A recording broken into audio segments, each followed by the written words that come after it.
Friday edition, Mr. Relevant. I'm Alex Strouf with you from the Gerber Law Offices. One call, that's all studio. At the Avenue downtown Milwaukee, JOSHY DiMaggio will be here momentarily. Will Sommers is here. Hunter Vaughn with us, as always, back at the Everlight Solar Studio in beautiful downtown Madison on the Isthmus, which is a word I believe we underuse when we talk about Madison. All right, neither here nor there.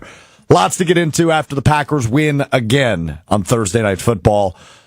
27-18 the final, but again, it was cute. Like, it wasn't close like that. And that's the thing that now through two games, our small sample size, it is the Packers have been dominant. 27-18, I think it was 27-17 or 27-13, whatever it was against the Lions. It just doesn't feel like that's the final score. It's not indicative of the games we watched in the first 2 weeks of the NFL season. The Packers have been purely dominant. And 27-18 doesn't really tell the full story of just how good the Packers were. Another 4 sacks for their defense. The offense was cooking, minus some of the injuries, which we'll get into. To another 27-point game for this team. Just all in all, I said we can't overreact to week one. I'm ready to start overreacting. I'm ready to start looking at Santa Clara as a realistic possibility. Because the moral of the story here is the Packers are only going to get better if they stay healthy. And they have now smoked, not just beaten, they have now smoked 2 legitimate contenders, at least we believe through 2 weeks, in the NFC. So it's hard for me to sit here and think anything other than you are witnessing the Super Bowl favorite in the NFC. You are witnessing one of, if not the best team in the NFL. These weren't competitive football games the last 2 weeks. This was pure domination by the Green Bay Packers. Again, on Thursday night against the Washington Commanders. And the big thing I talked about yesterday on Green Bay Game Day was I was so curious to see how this defense would handle a dynamic, elusive quarterback. Handle it, they did. It's cute that these teams have come into Lambeau Field and we think they're going to be, really good football teams and teams that have a good shot to represent the NFC in the Super Bowl, both Washington and Detroit. And they weren't close games. It's pure dominance by the Packers. It's almost puzzling. It's almost confusing. But at the end of the day, you are witnessing that good of a football team. 2-0 through 2 weeks. Home games against Detroit and Washington, the Packers are 2-0. I think prior to the Micah Parsons trade, I wouldn't have believed you had you told me that. I thought they'd drop one of these. But this has been dominance by the Packers, and now they get a quick mini-bye before heading to Cleveland to take on the Browns. We welcome in Josh DiMaggio. Joshy, you're sitting over there giggling at me, maybe my slight overreaction. But again, I don't think this feels like overreaction. I think they're that good. No, just listening to the way your mind works is a fascinating thing. We are also experiencing the I went to the game bump. So that's a 10% increase. When we talk Jordan Love, we'll get to that. Yeah, I'm just giving everybody the context of the way you sound. We're getting the I saw it live bump, and you're famous for that. You've done it before. You will do it again. I think everything you said, the thing I took the most offense to was it's time we start thinking about Santa Clara. Where you been, brother? Fair point. But hold on a minute. I've been in that way since the first half. Hold on. We do recall the day after they traded for Micah Parsons, I did say they're going to win the Super Bowl. Yeah. We do recall. I've been here. Yeah, but then the proof's in the pudding now. You tempered your expectations, and then you didn't want to overreact. Hold on. Here's what I was hung up on, though, is because it was week one. Right? It was week one. And sometimes you can get kind of a fluky showing in week one. You can. I mean, we've seen it before, especially against the Packers. The Packers have, dropped duds in the opener and ended up being a really good team. So yesterday was all about validate me. Verify that what I saw on Sunday wasn't a fluke. And verify they did. Yeah, I don't think anything we've seen is a fluke. I certainly think the Detroit Lions are going to look better at parts of the season. I thought what we saw on Sunday and Thursday is a totally overwhelming defense that is of the caliber that can carry this team, that even when the offense doesn't have its best day, which I'm not sure if we've seen for a full game yet. Certainly the second halves have left a little bit to be desired, but it's very real. And I don't think it is worthwhile to temper your expectations, because what we've seen thus far is championship caliber talent all playing together and playing in a way that, I mean, the Commanders looked hapless. They looked completely, they didn't know what they were seeing. They didn't know what to do about it. Everybody's answer to Jeff Hafley's defense and the improved pass rush is dinking and dunking, and the corners are just sitting on the routes. Offense Hold on. The answer to the Jeff Hafley defense through 2 weeks is very clearly, we don't have an answer. That's the answer. Correct. Two of the best offenses in the NFC don't have an answer. I can tell you what the answer is. It's deep routes. But guess what? Don't have time. Hard to do that when Micah Parsons is through the line and chasing down your quarterback in a second or less. So yeah, that's how you would do it if you were able to. It's just any sort of developing of routes downfield is not going to happen. They're completely overwhelming. They are as good of a defense as I've ever seen in Green Bay.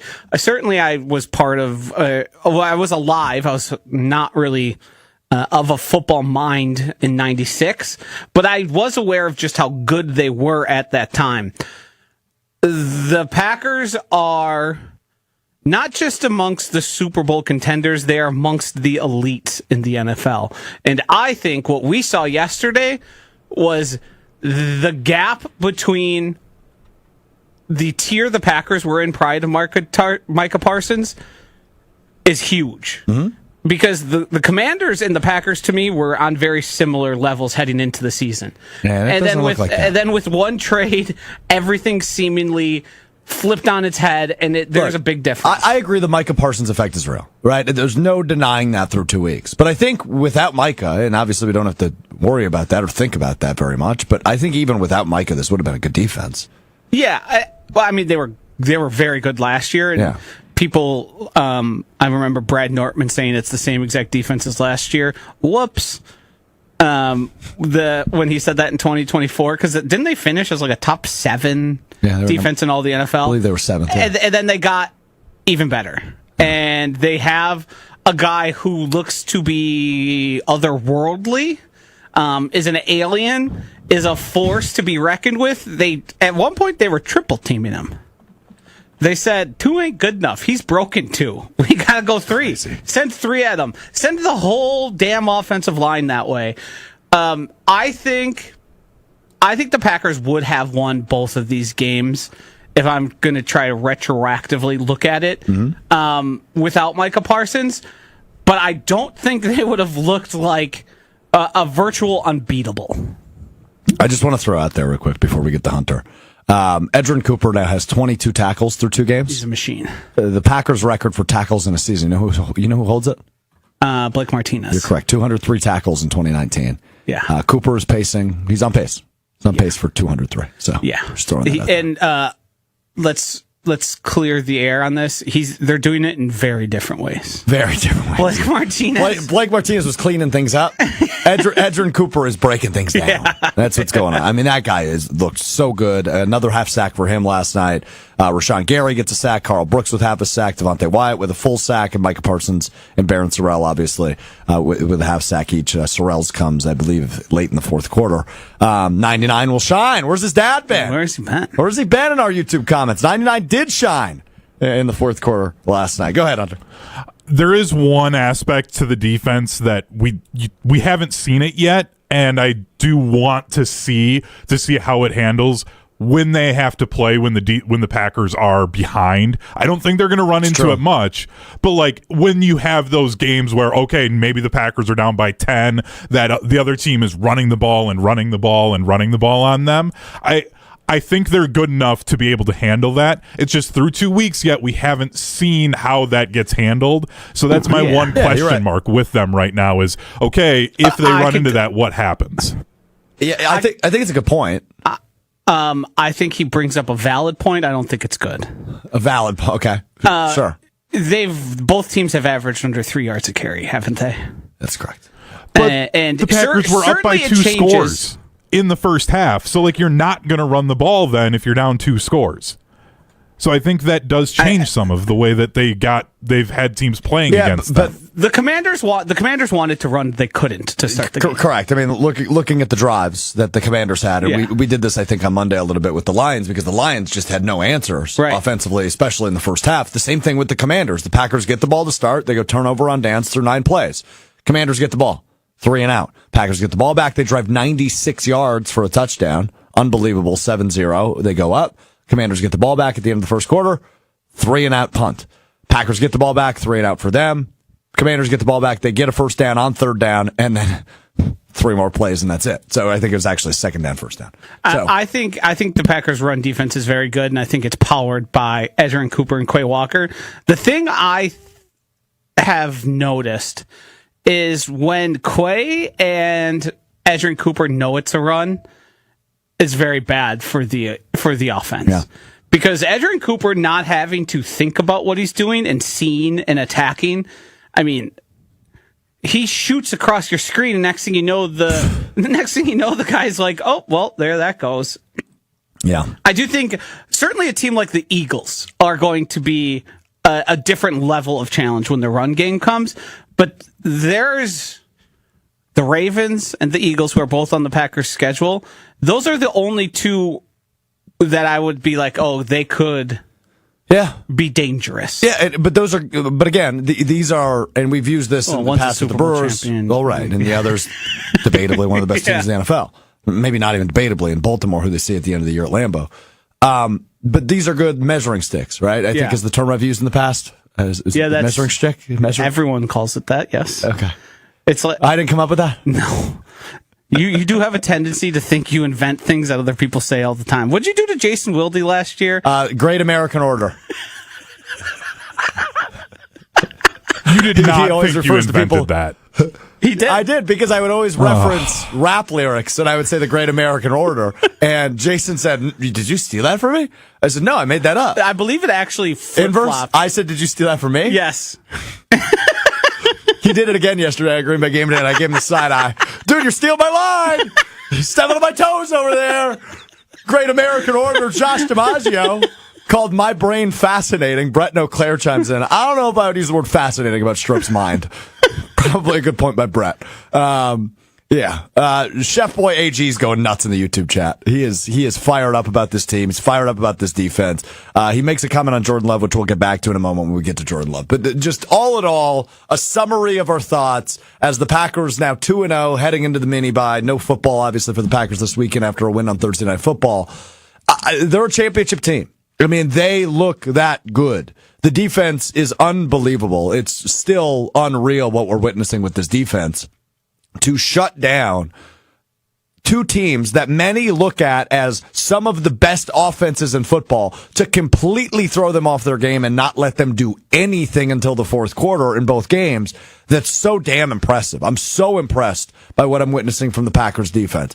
Offensively, one thing that I do want to point out, and I think I mentioned it on Monday's show after the Lions game, fast starts in both these games. Now, they didn't score on the opening drive yesterday, but they get the ball back after a 3-and-out, and they punch it in they go 96 yards in a relatively pretty fast series of events. So that's something that was a big bugaboo for them last year, was they couldn't get off to a fast start offensively. They couldn't get points on the board.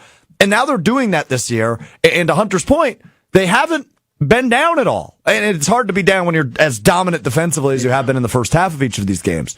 But fast starts offensively and just a dominating presence defensively has it just equals a championship recipe for this Green Bay Packers team through 2 weeks. So really impressive. And here's the thing that I said before, Joshy. This isn't going to be their best football yet. No. I mean, Micah Parsons hasn't practiced yet. He's not a full-time player. No. And he has a good chance to win Defensive Player of the Year. Despite him not being full-time, it feels like he's making a full-time impact. Oh, he's making an overtime impact, man. And even if he's not getting a recorded pressure, just the idea of him being there clearly influences both the play caller and the quarterback. It's very obvious things change, and he's just getting pressures at a remarkable rate in comparison to like the league average. But this is par for the course. Hunter knows damn well everything he's seen is pretty much, that's the guy I watched for years. Yep. Not so it's shocking doesn't to hurt us. Me at all. Somebody who, and I didn't mean that to hurt you. I know. I was just trying to say the difference here is like we are so unaccustomed to this. It feels like something we've never seen or hasn't been seen since Reggie White. Yeah. And he's just doing what he does.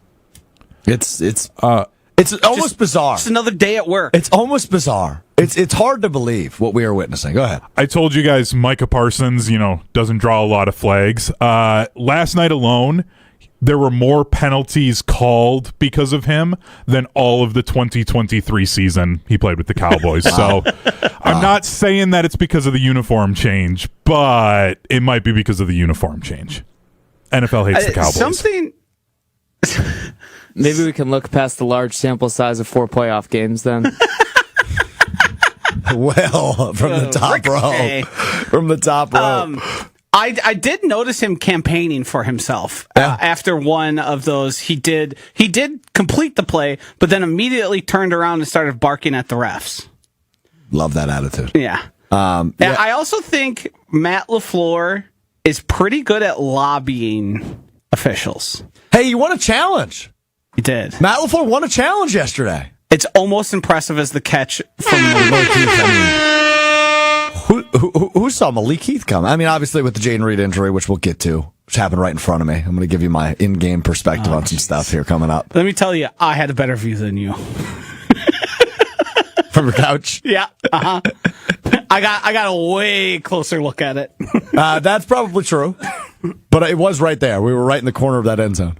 So, how many more times is he going to reference himself being at the game? Well, I'm about to do an entire segment of the show on it. So, several. I want to talk about Jordan Love because I want to hear from somebody that watched it on TV versus me who was in the stadium. Uh-huh. Because my takeaway from Jordan Love was, I tweeted this, and some people got after me, including Ryan Wollersheim from Jim Matt and Molly. I was really impressed with the deep ball despite the lack of completions.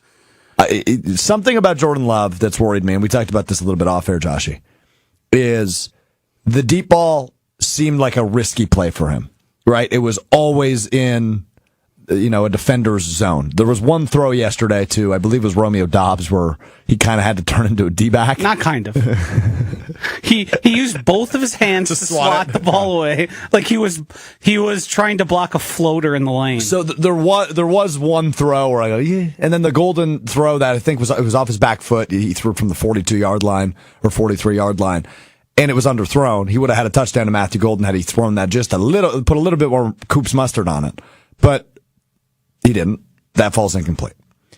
But I mean, like the Jayden Reed play that got called back where he broke his collarbone. That was a total dot, dude. That throw was unreal. There were a couple more plays where he's taking shots down the sideline. There was another to Golden that he overthrew him, but it was never in danger. He's overthrowing guys without defenders in the area. And it's something Gabe and I talked about on Green Bay Game Day is I think defenses view when they go up against Jordan Love of, hey, he's going to make a throw or he's going to give us an opportunity. You got to take advantage. He's going to give us some opportunities to take the ball away. I mean, what is he at now? 10 games without an interception? In a row? Yeah, 9 or 10. He didn't throw one in the playoff game against Philly? That. Nope. Yeah, fact check that for us. They've popped it up on the screen. And they mentioned it last week as well, I believe. The MIARD. Research department? Yeah, you got it. So I'll say this. This is two-piece. I'm going to validate you in one part and then tell you why you're wrong in the next. I love this. I think Jordan Love looks better than we've seen at any point last year. I think Jordan Love looks like he's in complete command of the offense, and even when he gets pressure, he doesn't look like a guy who's lost or searching for answers, and he doesn't seem to be making ill-advised decisions. You pointed to the Dobbs thing, which was not a great throw, but that was essentially an arm punt. Even if that gets intercepted, what does it matter? It's 60 yards down the field. If they catch it, hopefully Romeo Doubs doesn't end up on his backside and the guy's returning it. That one doesn't mean a lot to me. I think he looks more precise I think he looks better, and I don't have the oh no feeling that I felt at times when he goes down the field. I agree with all that. Part 2. I'm nervous about this part. Hunter, do you want to put it on the screen here? I know we were possibly going to save this, but... Uh-oh. Do you want the graph or the video? The graph, please. What's happening? This is Jordan Love's throw chart.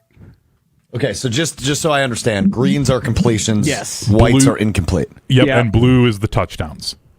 Also, by the way, Jordan thank Love, you. 9 regular season never games seen without a these before? pick. He threw 3 in the playoffs against the Eagles. Gotcha. It's a regular season game. Gotcha. All right. So hold on, I'm just trying to, and for those of you on the audio side, Is I this apologize. the first time but- you've seen these before? No, Okay. but it's the first time I've seen this from yesterday. Yes. And I just wanted to confirm the colors. Yeah. Well, why don't you point out a few things you're noticing? I see 1, 2, 3, 4 dots that are over 30, or excuse me, I see 5 dots over 30 yards. 4 of them are white, meaning they were incomplete. The one completion is the Malik Heath unbelievable catch that went for 37 yards. There is 2 catches over 20 yards, which would typically be considered, if you're catching a 21-yard pass, no one's saying it's deep. Over 20 yards, he was 2 for 6. Yeah. And then everything is in the short or intermediate, which I think the intermediate is where Jordan Love is making a lot of hay. The thing Holy smokes. Yeah, 10 to 20 yards, he went 7 of 8 with a touchdown. Yeah. 10 to 20-yard throws. Yes. And then it's even better when you look line of scrimmage to the 20. So kind of the area you're going to most often function in. I think This guy's a good quarterback. I think maybe you've seen plays that have been shorter completions and extended into longer ones, and you've convinced yourself those are deep balls. I think Jordan has a way to go in terms of deep I don't think ball that's true. accuracy. I don't think I've convinced myself they're deep balls. I mean, does this chart I just said, I started this with, despite the lack of completions, I was impressed with the deep ball. So the standard you're operating here on, so I'm clear, is it seems like he's less likely to throw interceptions. Now, when he throws the deep ball, yes. Okay. Than he had been in past years, yes. Well, the pass he left up had Matthew Golden not absolutely cooked that guy. That's an interceptable pass.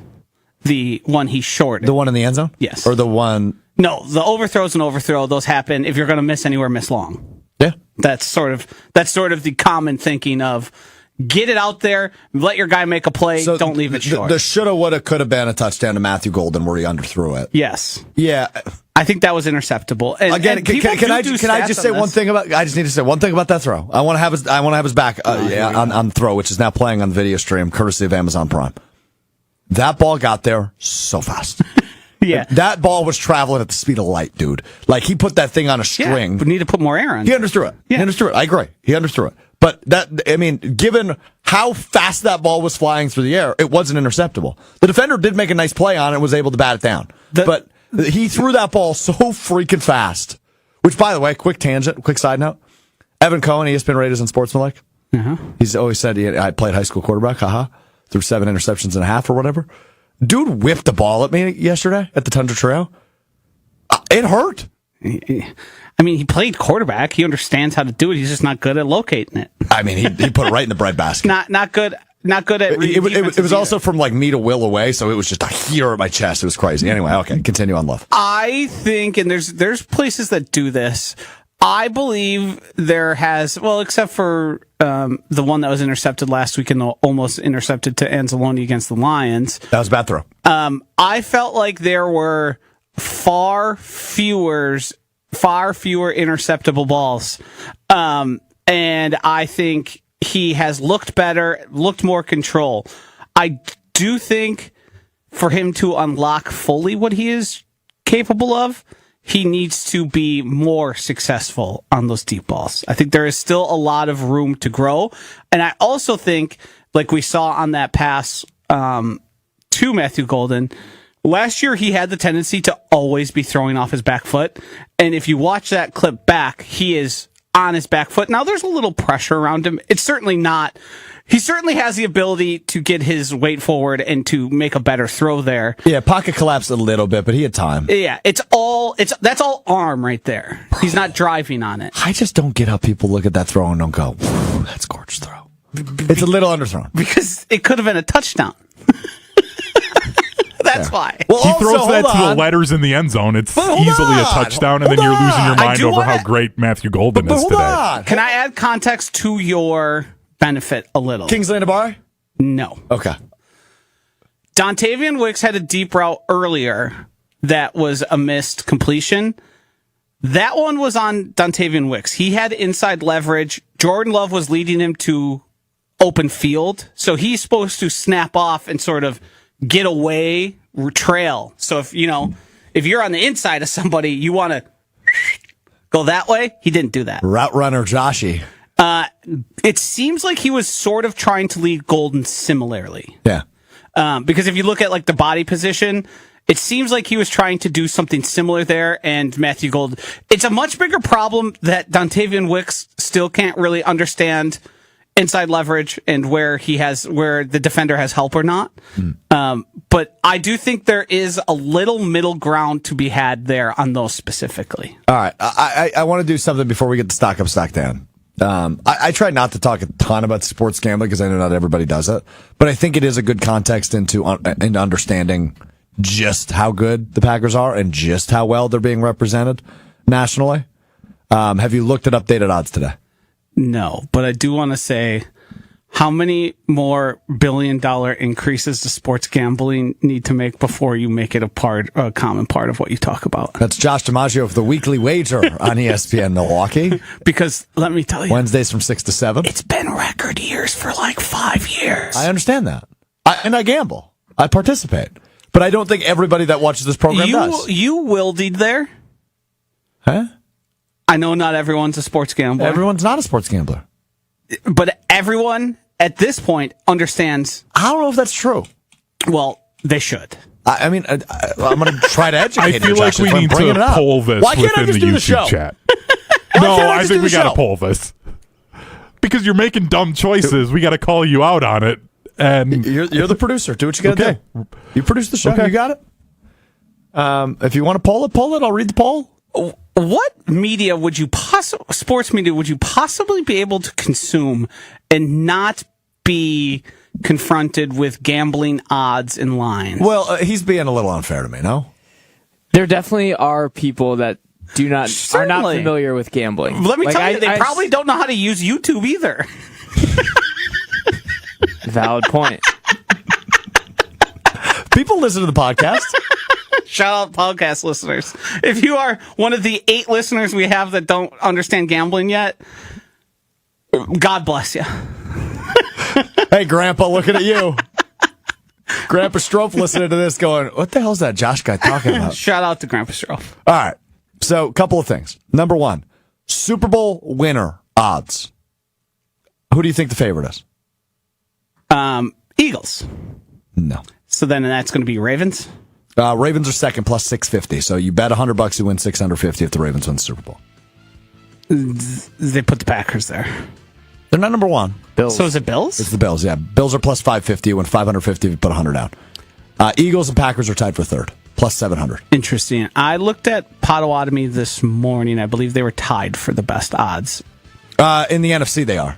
Okay. I'm talking Super Bowl winner overall. Yeah, that's what. Are you looking at Potawatomi right now? Yeah, look at Potawatomi. Okay. Yep.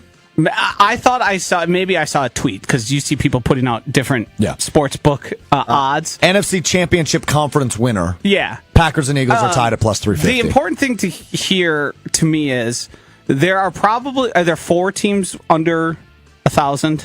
There are in the NFC. There's 5. Or are you talking overall for Super Bowl?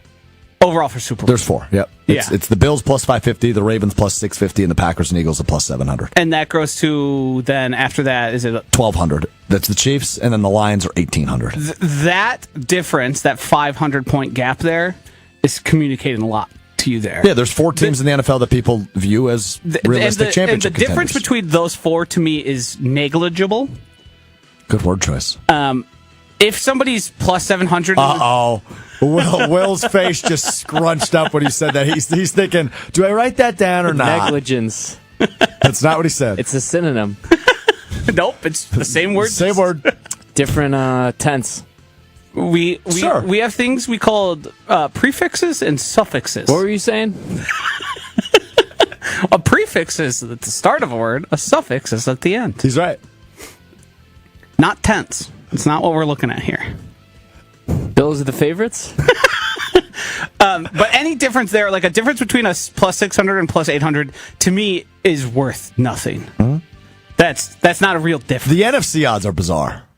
So Eagles and Packers to win the NFC are both plus 350. Yeah. And then it jumps to plus 900 with 3 teams there. Yeah. Lions, Rams, 49ers, all plus 900. Yeah. It's the Packers or the Eagles. That's how Vegas views this through one game in the second week of the season. Yeah. And then, by the way, just two more things I want to throw out there real quick, Josh, and then you roll. NFC North, Packers are minus 167, so you'd have to bet $167 to win 100. That's how minus and plus works for the 8 of you that are unfamiliar. Yeah. Second best odds in the NFC North is the Minnesota Vikings. Plus 375. And the Lions are plus 450 to win the division. Oh, they tanked the Lions. And then just to throw this out there for Will, Bears are plus 1,500. Great value. Great value. Get on now.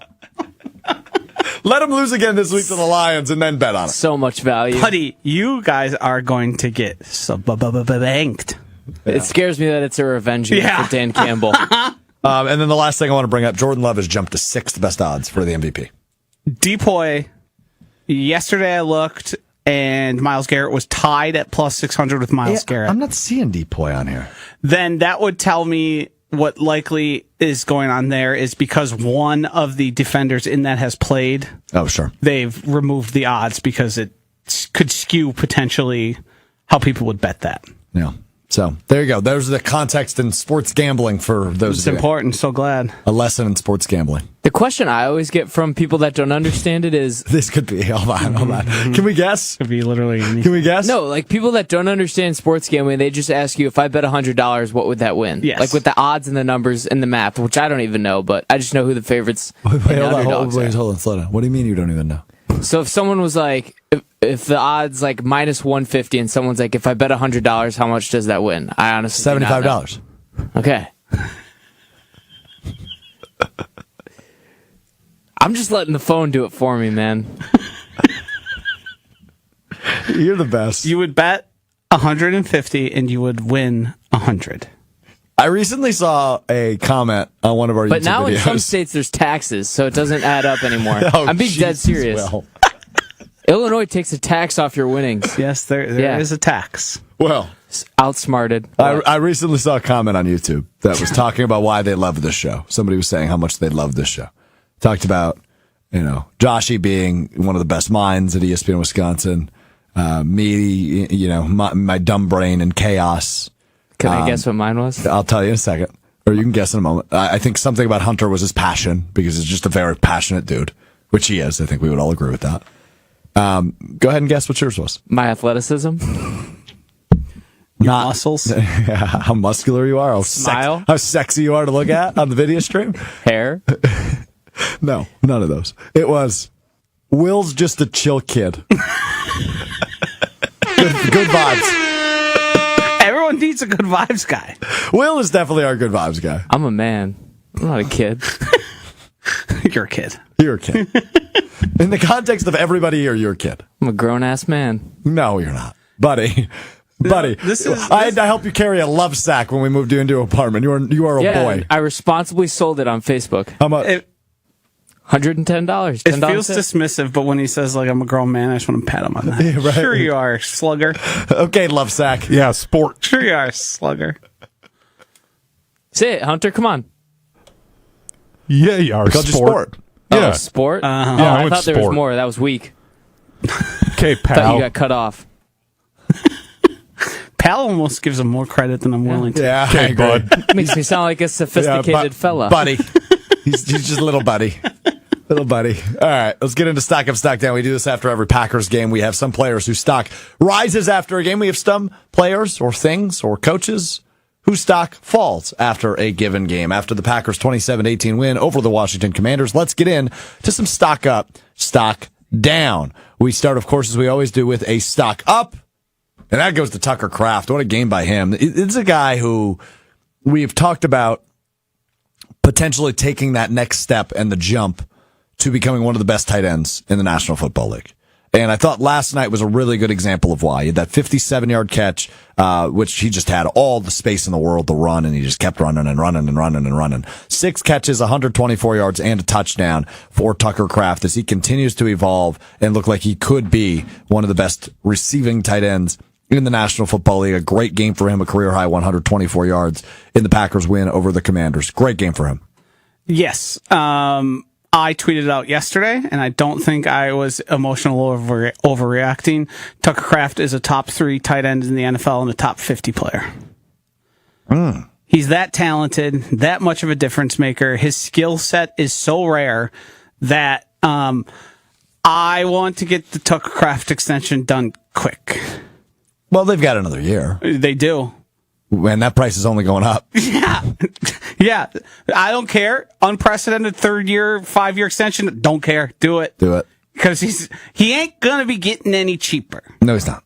I've been a Tucker Kraft guy from day one. I think a lot of us have been.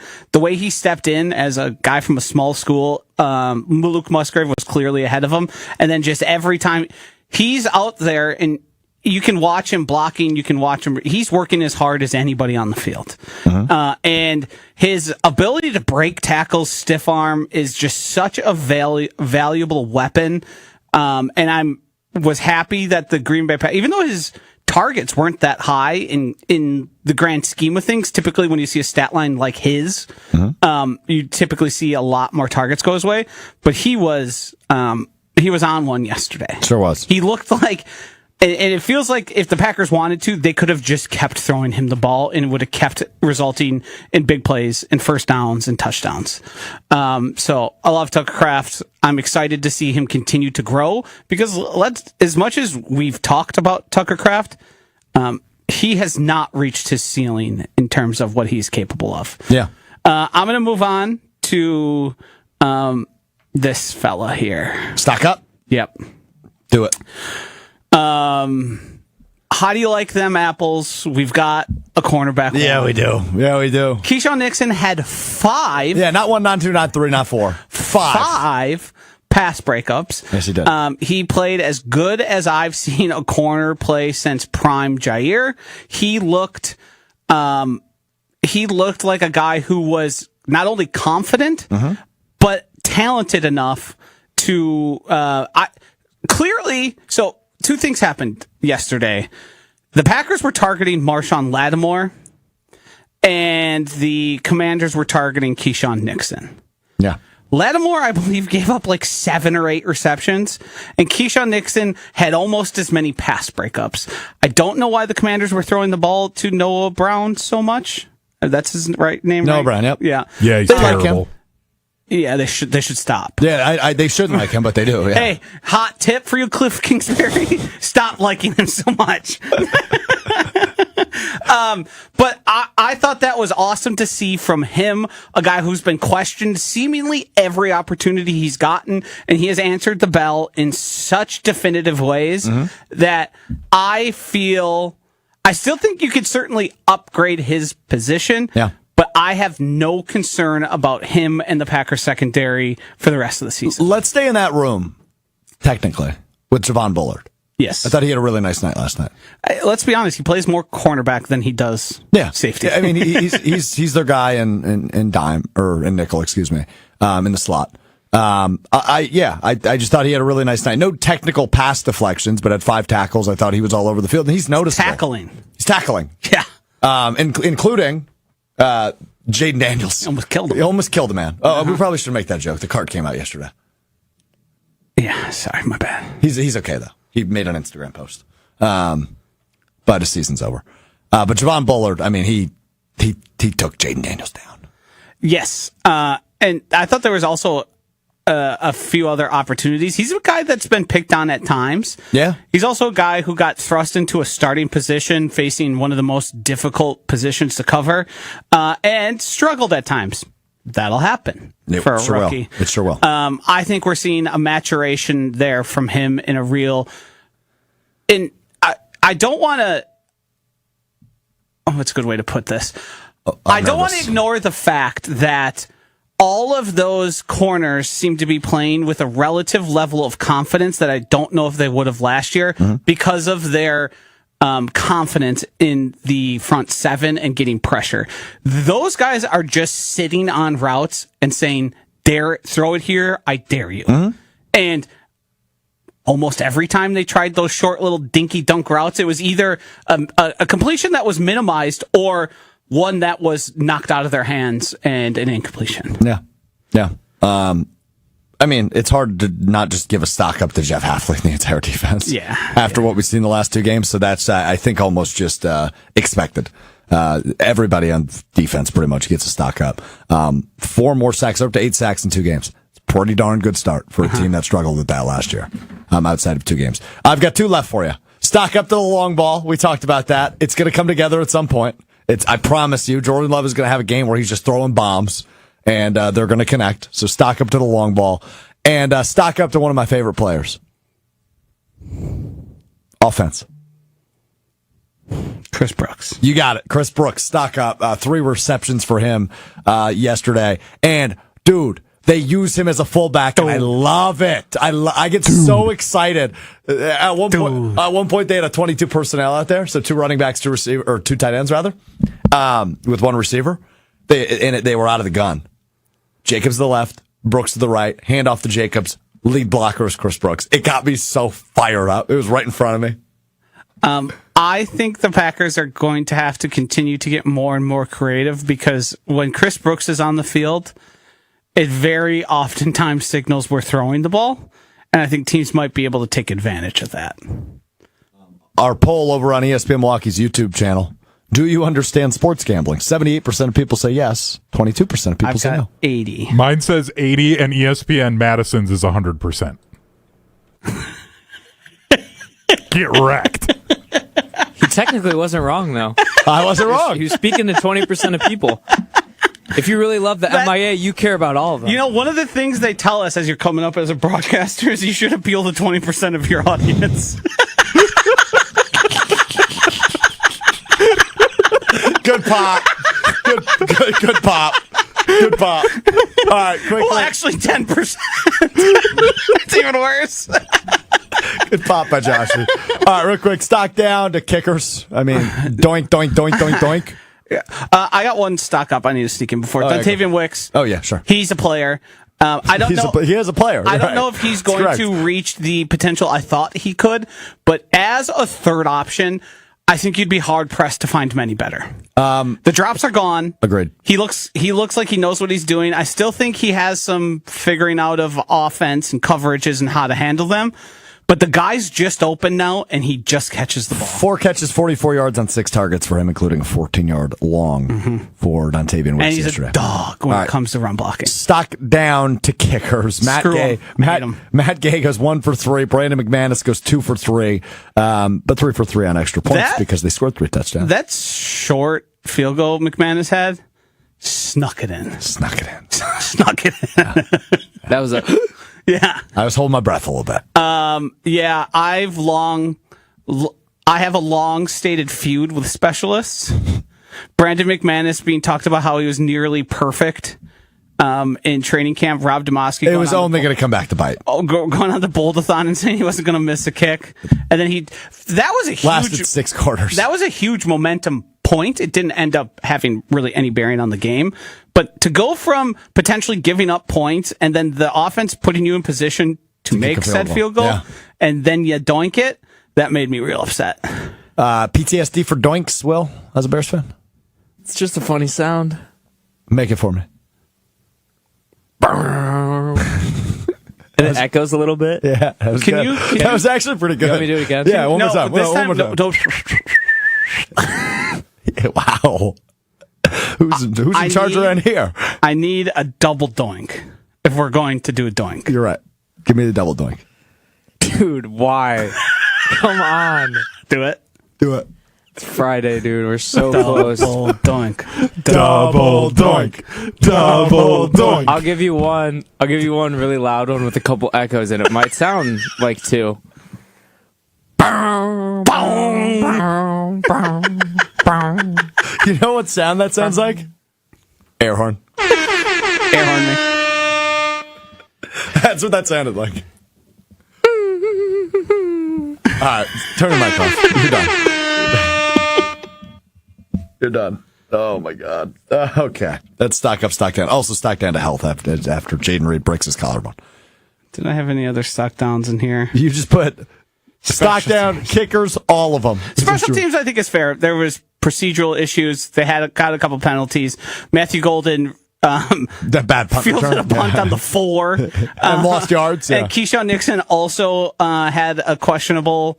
The Packers just can't figure out punt return. Well, in their defense, it was supposed to be Jayden Reed. Jayden Reed broke his foot. Now he broke his collarbone. But it was supposed to be Jayden Reed last season. I think it will eventually be Savion Williams. Yes, they like him. I hope. Yes, a guy who just was a non-participant really throughout much of training camp is like getting meaningful touches this quickly. He had as many rushes as any other running back on the roster. Well, actually, more than any other running back on the roster not named Josh Jacobs. Yeah. Jacobs had 23 carries for 84 yards and a touchdown. Savion Williams, 2 carries for 24 yards. Matthew Golden, 2 carries for 15 yards. Jordan Love, 3 carries for 12 yards. He is a guy who had a bunch of rushing touchdowns last season in college. He is a unique type of blend. Hunter had a perfect comparison of Cordell Patterson. That was me. Oh, Yeah, sorry. that was Will. Gave credit to the wrong person. Wow. Well, Hunter, were you Feisty. going to take the credit for that unless he said something? No, I was checking in on our sports gambling poll. So luckily Will jumped in there. But I do think that that was he was sort of talked about in the Percy Harvin Cordell Patterson blend. Now, certainly those guys have had ups and downs throughout their career, Yeah. but I also think guys who play that position just sort of deal with that because you have a full head of steam and you're sprinting into guys who are trying to tackle you, so that's going to lend itself to injury, and that's why they have a guy like that to replace putting Jayden Reed in that spot. Should we give a stock up to Anthony Belton? I thought he was fine. I tend to agree. First real experience for him, though, obviously, the second round pick out of NC State for the He Packers. was maybe making his the first start only yesterday. holding call the Packers got on offense that I thought was worthy, but I'm not going to get too mad at a second round pick starting his first game getting a holding No, I call. agree with you. All right, let's move on to the injuries. Just to recap, so Jayden Reed is going to miss some time. He's going to be put on IR with the broken collarbone. 6 to 8. That's typically the timeline. I'm curious what he does with his foot now. Somebody has mentioned that. I mean, I don't deny he has a Jones fracture. He's playing like he doesn't have one. You coming around to Bukowski, who you buried last week? I am not. I'm trying to say what a badass dog Jayden Reed is. That's He is what a I'm dog. trying to. He is a dog. We talked about a lot on Green Bay game night that this may be a little bit of a blessing in disguise for him to get that Jones fracture right and give him time. And if he's been playing like this with the fracture, imagine him without it, fully healthy. Well said. I thought he looked, and I've been critical of him. Gabe Neitzel's been critical of him. I thought he looked more like a real wide receiver in the first 2 games, and I don't mean that as dismissive as it sounds. He looked more like a guy who can play inside, outside, and be more. He looked like more complete is the way I should have said. I would agree with that. Yes. Zach Tom has come out from Tom Silverstein Spoon of the Milwaukee Journal-Sentinel. You okay? I had a little cough there. I don't know what happened there. Zach Tom dealing with a torn oblique muscle. Not great. Not good. We don't love to hear it. Also, when you talk about dogs, Zach Tom is one of them as well. He played very quickly after, and to my estimation, played quite well. After the peck? Yeah. Last year. So I imagine he's going to take some time, and it might be a couple weeks. I think Doc McKenzie probably needs to make sure he does for Zach Tom as Zach Tom's unwilling to do for himself and make him sit out and rehab and get into a better position. And Aaron Banks was dealing with 2 injuries, both an ankle and a groin injury. He sat out yesterday. They do expect him back at sounds. Can I have a confession? Against the Cleveland Browns. Didn't miss him much? Nope. Getting a little worried about that guy and his injuries. Yeah. Yeah. I think that's fair. I have no The problem nice with thing is Jordan Morgan stepped in and didn't notice that. No. that it was someone else there. Yeah, the rule of thumb, if you're watching a game on television, if you don't hear an offensive lineman's name, that's a good sign. Yes. It's a good sign. I'm sticking by. I still think he's our best left tackle. I understand why he's not there, but I think he is going to continue to be very good. Die on that hill. We'll see it next year. Yeah, and I'll be right, and everyone will be like, maybe this would have been better. If they win the Super Bowl, nobody's going to think that, Josh. Fair point by me?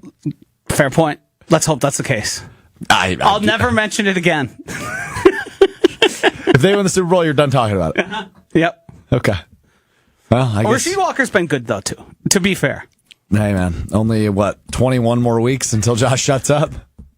Well, yeah, because you got the... Well, you've got 15 weeks left of the season. 16, really, but 15 weeks left of the season. 16, though, because, right? And then 5 weeks in the postseason. Because the season's 18 weeks long, though, because everyone... Oh, yeah. And then 21 was right. And then you have the week off I'm a for the genius. Super Bowl. Are you sure it's not 20? No, it'd be 21 with a week off. Hell yeah. If the Packers win the Super Bowl, Josh has to do a 1 week silent retreat. What? He can't talk for a week. I don't know if you realize how much of a blessing that would be. That sounds incredible. Hey, He'd enjoy that. the players get their offseason. Josh needs his offseason. I'm supporting him. Are you calling him our star player? He needs some rest? Load management? You got to rest your stars. Yeah, sometimes you do. Sometimes you do. All right, time now for What We Missed and What We Learned, which is presented by Door County Distillery. Locally produced, handcrafted, award-winning spirits made locally in Door County, just north of Green Bay.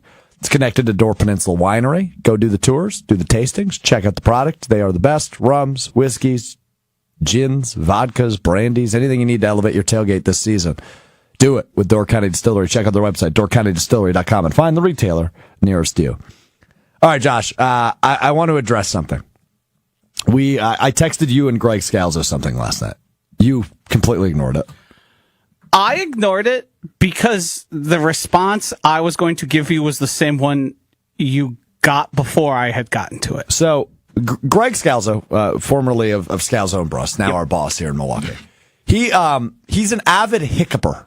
One of the world's most prolific hiccupers I've ever seen. He is an adult that actively gets the hiccups often. He gets the adult cups more than anyone. The adult cups. That's what we always used to call it. He's got a case of the cups. I got a case of the cups in about the third quarter last night. I had only had a few beers. I wasn't wasted. It wasn't like a wasted hiccup. I had just, I think I had 3 beers. You're just tweeting like it. I just do that sober though. But that's a great thing is you can during a Packers game, Packers game, you can be 19 beers deep or 0 beers deep, and I wouldn't know the difference. Yeah, and I don't make typos. Not a compliment. Yeah, there was a conversation that was had between Josh, Ryan, and I that were like, is Strouf getting that after it? Because he's getting out there. You're talking behind my back? Sure were. All right, Yeah. read it to me. We'll get back to my cups situation in a moment. I like how his defense is that he doesn't make typos. Nice comma. When we're talking about the subject matter being lacking. All right, so who started the group chat? Why don't you pick who you think would? I think it was Wally. Yes. Okay, what'd he say? I'm actually looking for it here. There's a lot. I just don't love that you're talking trash behind my back. Say it to my face. Okay, here we go. 8:50 p.m. Wooly I've started to. Wooly sends us your tweet. Loves deep ball is just complete money tonight. Might be an exaggeration. You think? To which he responded, please give him blank for this tomorrow. I seriously can't get over that he tweeted this. And that's what started it. Good. I replied with that's bad. Hunter responded, that's bad. I said he missed Golden twice and a half. Ryan, exactly, LOL. And then it just carries on. We saw you tweet. First, you accused Dov Kleiman of being AI, and then shortly thereafter tried to argue with the person you said was AI. And that was when I said, okay, maybe he's had some libations. Maybe he's having a good time. Because Okay, so Dove Kleiman is AI. I don't know. I think that somebody for runs sure. the account. Like a human being I don't runs the think account. AI is the wrong word. Dove Kleiman just doesn't exist. Yeah, AI would be the wrong word. He's just a fake person. Yeah, it's there's someone behind it who But calling that throw to Golden awful in all capital letters, a little dramatic. Here's no? the thing. It wasn't an awful throw. Some of us who use social media the right way say things in an exaggerated What's that form. supposed to mean? Yeah, you wouldn't get it. You're saying I use it the wrong way? You use it in your own way. And it works. Works for me. Works for me. But accounts like that and the aggregator accounts oftentimes are just looking for a reaction. They tweeted about Desmond Watson, the 400-pound. Oh, yeah. A million times because it got interactions. Like they said, we got something here. Let's keep throwing it out there. I digress. Anyway, I texted you and Greg Scalzo, how do I get rid of the cups? And Greg said, drink 3 more beers. Yes. Not what I did. I think I unlocked how to get rid of the hiccups. However, my nose hurts today. So all I did. Gonna need a full. The hiccups are a thing that have afflicted humans, Homo sapiens, the bipedal creatures that have walked the earth for now thousands of years. The cure to it has been a hot debate, an unsolvable mystery. And you, the guy who knows all the cities, all the capitals, all the biggest, you now think, hey, I had beer and I figured it out? No, that's what you're going to say to me? No, that's not what I'm going to say. It wasn't beer. No, but you drank beers, you got the hiccups, and then they went away. So now you think you're providing a message to everyone. This would be breaking news. This would be medical journal stuff. Close one nostril. Inhale. It hurt my nose a little bit, but that's all I did. I just closed one nostril. What do you mean it hurt your nostril? My nose is a little raw today. Oh, how many times did you do it? Just once. How would it be raw from that? I did a big inhale sitting in my bleachers at Lambeau. Just a vigorous inhale? Yeah. I would not do that again on camera if I were you. Yeah.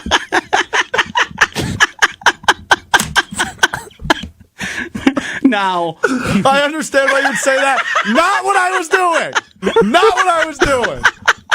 now, Look how red my face is. Hunter, Caught me off guard there. I have one goal for you the end of this show, and we don't have to put it out in public. We can get approval, but I need him doing that, and somehow I need him inhaling like Green Bay Packers things, like Micah Parsons, Jordan Love, Matthew Golden. A cheesehead. Yeah, just Okay. all of it going up. I don't know if you're capable of that, who we need to employ for that, but when you get somebody who does that on camera, you have to take advantage. Yep. I will Bad get by on that. me.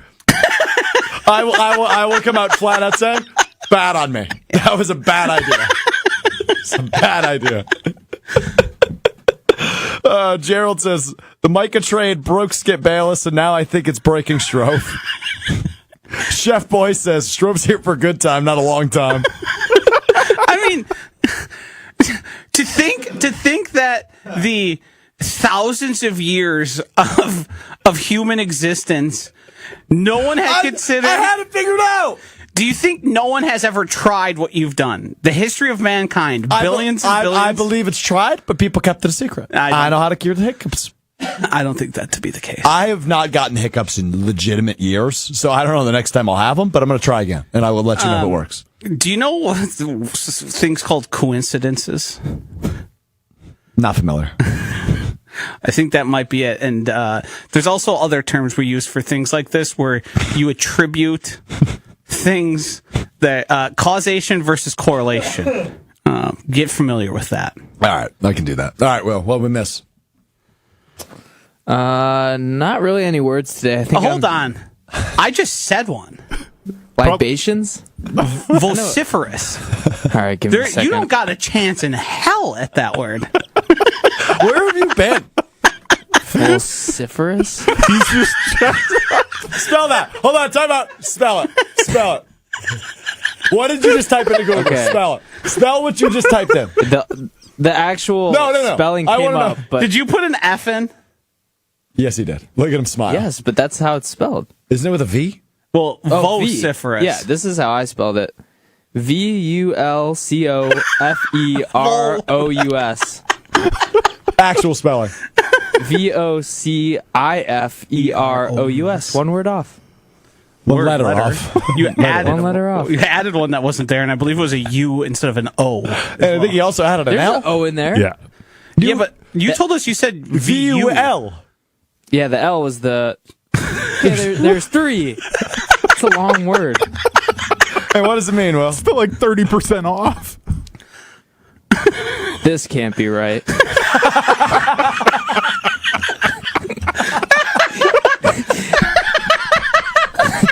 This might be like a tree. The definition just says vehement or clamorous. Yeah. Two words I also don't know what they mean. Jeez. We're going to be here all day. We got to go. That does it for us. Great job, Will. Great job, Joshy. Great job, Can you- Hunter. He's got to use it in a sentence. I'm going to have him send us out with that.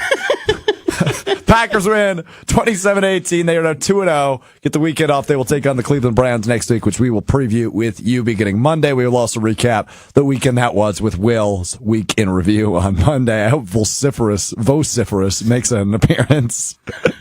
All right, Will. That does it for us. We will talk to you on Monday. Will, go ahead and send us out. Strouf has a vociferous Twitter account. 4.5 out of 10. Peace.